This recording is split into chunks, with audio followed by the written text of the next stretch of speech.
Hi, and welcome to the flipped recording for lesson 2.05, Labeling an Atom. As we get started, don't forget that you do need to include for this lesson notes and the guiding questions and answers on your science notebook slide, and you will be submitting those as your Part 2 unit test. Don't forget there are templates made for you, and they are already formatted with all of the questions, and those are found under the content. Be sure you complete a slide each time. Hi, and welcome to the flipped recording for 2.05, Labeling an Atom. Don't forget you have a science notebook to complete with each lesson, and you do submit that as your Part 2 unit test. You do need a slide for each lesson with the notes and the guiding questions answered. There's templates made for those already. They have the questions and the title of the lessons already formatted for you, and those are found in the course under content. Be sure to complete a slide each time you complete a lesson. If you wait and do it all at the end, it takes so much more time. If you struggle with note taking and you're not sure what to put in the notes, listen for the parts of the lesson that I tell you to add to your notes page. And I'll also be covering the guiding questions for the lesson, so be sure to jot down those answers as well. Here are the guiding questions we'll be looking at for this lesson. There's only 3. And remember, they do go in order as you read through the lesson. So jumping into the lesson today, we're talking about the anatomy of an atom. So an atom is composed of many parts, much like the human body. These parts have functions vital to the atoms of various elements. The atomic mass and the atomic number are both related to subatomic particles. Atomic numbers are related to the number of protons in an atom.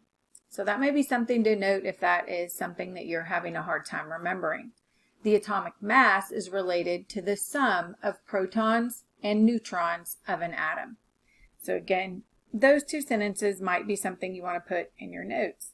And the electrons are not counted towards the mass because they are extremely small and possess negligible weight. If you don't know what that word means, it's just extremely small and unimportant when compared to the protons and neutrons. Subatomic particles can be removed or added to an atom. If this happens, the properties of an atom change as well, and it's important to understand how a change in these particles affects the atom's identity. So here are the key words that you should go ahead and define in your notes as well. You just have to click on them and write those definitions down. So we're talking about a catalyst, which is a substance that's present during a chemical reaction, and it speeds up the reaction. Equilibrium, you can kind of see the word equal in there, and that just means the state of a chemical system in which the rates of the forward and reverse reactions are equal. We talked about negligible. You don't really need that word in your notes. It just is a vocabulary word to understand for everyday English, but it's extremely small and unimportant. And then reaction rate is a chemistry word for us, and it's talking about how quickly a specific chemical reaction occurs under specific conditions over time. So those 3 words you do need defined in your notes. Okay, again, here are the guiding questions that we're looking at. Another thing you can do is take a screenshot of the guiding questions, and I open up a Word document over to the side and just stick those on, and that way I can make sure as I read through the lesson that I get those answered. So for number 1, we're looking at what do different isotopes of the same atom possess. Alright, so here we go, jumping into explore, which is the actual guts of the lesson, if you will. So neutron locations and changes in neutron numbers. And remember when we talked about neutrons the other day, we were relating that word to isotopes. So it says you know that isotopes are actually considered atoms. Different isotopes of the same element possess the same number of protons but a different number of neutrons. Nuclear scientists can create man-made isotopes by shooting various particles that collide with the nucleus of an atom. This can change the number of neutrons, creating a new isotope of that same element. By having too many or too few neutrons, an isotope can become unstable and will decay. So what isotope is formed when 2 neutrons are added to carbon-12? So if you remember, you have to look at the number of protons that there are, and so this would make this carbon-14.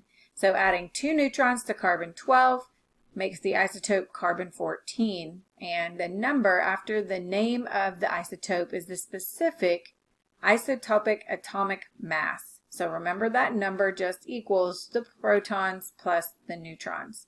That might be something helpful to put in your notes as well, isotopic atomic mass and what it is. So as we move on, labeling an atom, you're looking at question number 1 for guiding questions. What do different isotopes of the same atom possess? So they have the same number of protons. So that's guiding question number 1. We just saw that on the page before. And now we're looking at question 2 is when do ions form? So here it is in the first sentence. Ions form when the electron number of an atom is changed. So we're talking about changing electrons. Okay, so you might want to write that down, get that question answered, but that's guiding question 2. And it says if 1 electron is added to a neutral atom, the atom now possesses an overall charge of a -1. And we talked about that with electrons having a negative charge. So then if there's 1 more electron than proton, it's going to have a negative charge. So if 2 electrons are added to a neutral atom, the atom now possesses an overall charge of -2. Similarly, if 2 electrons are removed from a neutral atom, and when it's neutral, that means protons and electrons are the same number, which is their normal state. So when you remove 2 of those, the atom now possesses an overall positive charge, so it becomes a +2. So if we look here, comparing aluminum to an ion of aluminum. So you have the aluminum atom, which has 13 protons and 13 electrons. So in its normal state, those numbers are always equal. But when it becomes an ion, and you've got fewer electrons, so you can see the +3 there, and that is because it is now has more protons than electrons. 3 electrons have been taken away. So the positive charge shown on the aluminum, it shows the +3 ion, is because there are 3 more protons than electrons in the ion in the atom. More protons result in an overall positive charge. The aluminum atom lost 3 electrons for this to occur. Generally, metals of the periodic table will form positively charged ions. The electrons are going to be lost. And then non-metals will generally form negatively charged ions. This is something you definitely want to put in your notes, this sentence here. So metals on the periodic table form a positive charged ions, so they lose electrons, and non-metals are going to be negatively charged ions. That means electrons are gained. So what charge will an ion of sulfur have if 2 electrons are added? So if you look at sulfur, you can see that sulfur is a nonmetal, and the ion of sulfur would have a -2 charge in this case. So you would see an S for sulfur and then a -2 charge. To what region of the atom are these electrons added? And we know that the electrons they're orbiting in the electron shells, and they're always added to the cloud of electrons located outside of the nucleus. So the electrons, we know if you look up here in this image, the electrons are on these outer shells, and that's where they are added and taken away. So we got number 2 answered, and now we're looking at guiding question 3. How does a change in subatomic particles affect an atom's identity? So here it's talking about you've learned that protons and neutrons are located in the dense region of the atom called the nucleus. If the number of neutrons are changed, new isotopes of an element are formed. This means Neutrons were either added or removed from the nucleus of an atom. You've also learned that electrons are located in different orbitals outside the nucleus. If electrons are either added or removed from a neutral atom, an ion is formed. So it can be either positive or negative. This means electrons were added or removed from the orbitals of the electron cloud around the nucleus. So use this activity to practice what you've learned about the location of subatomic particles and the changes they undergo.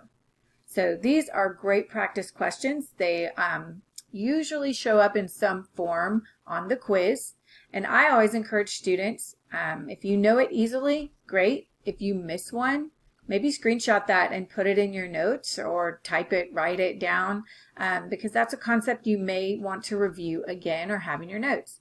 So you can go through those 7 questions and practice, just making sure that you're understanding the concepts so far. So the identifying subatomic particles. It says use this website to build the helium-4 atom and then answer these questions. So we've done this before. We did it in 2.03, and we've talked about the drawing it, labeling what everything looks like. So it says how many protons does helium, and it's helium-4, so it's showing an isotope, have. And helium-4 has 2 protons as seen by the atomic number 2. So if you're looking at the periodic table, it's element 2. And then how many electrons does helium-4 have? In this case, it is electrically neutral, meaning it has the same number of protons and electrons. And since it has 2 protons, it also must contain 2 electrons. So far we have 2 protons, 2 electrons. Now, how many neutrons does it have? And remember, when you see an isotope written out like this, it's giving you protons and neutrons. So that should be a pretty easy answer. We can see on this one that it also has 2 neutrons. So to create a different isotope of helium, what subatomic particle number must change, and where is this subatomic particle added or lost from within the atom? So 1 or more neutrons would be needed or added or lost from the nucleus of an isotope to change the isotope of the element. Okay, got that. So if we're changing isotopes, we're changing the number of neutrons. But then if we are talking about changing ions, we're losing electrons. So that may be something you want to note. So a good idea is to print out the periodic table and have it handy as a resource that you can frequently refer to throughout this lesson and unit. And they also link you to one, and I always encourage students to print out from ptable.com. It's a really great periodic table. So how does a change in subatomic particles affect an atom's identity? Back to guiding question number 3, and we just covered that. If you remove electrons, you're creating an ion. If you remove neutrons, you are creating an isotope. So if you're adding or removing, I should say that because it can go both ways. So we've answered all 3 guiding questions, and we're ready to take a look at the review. Again, just covering the top things that you need to know.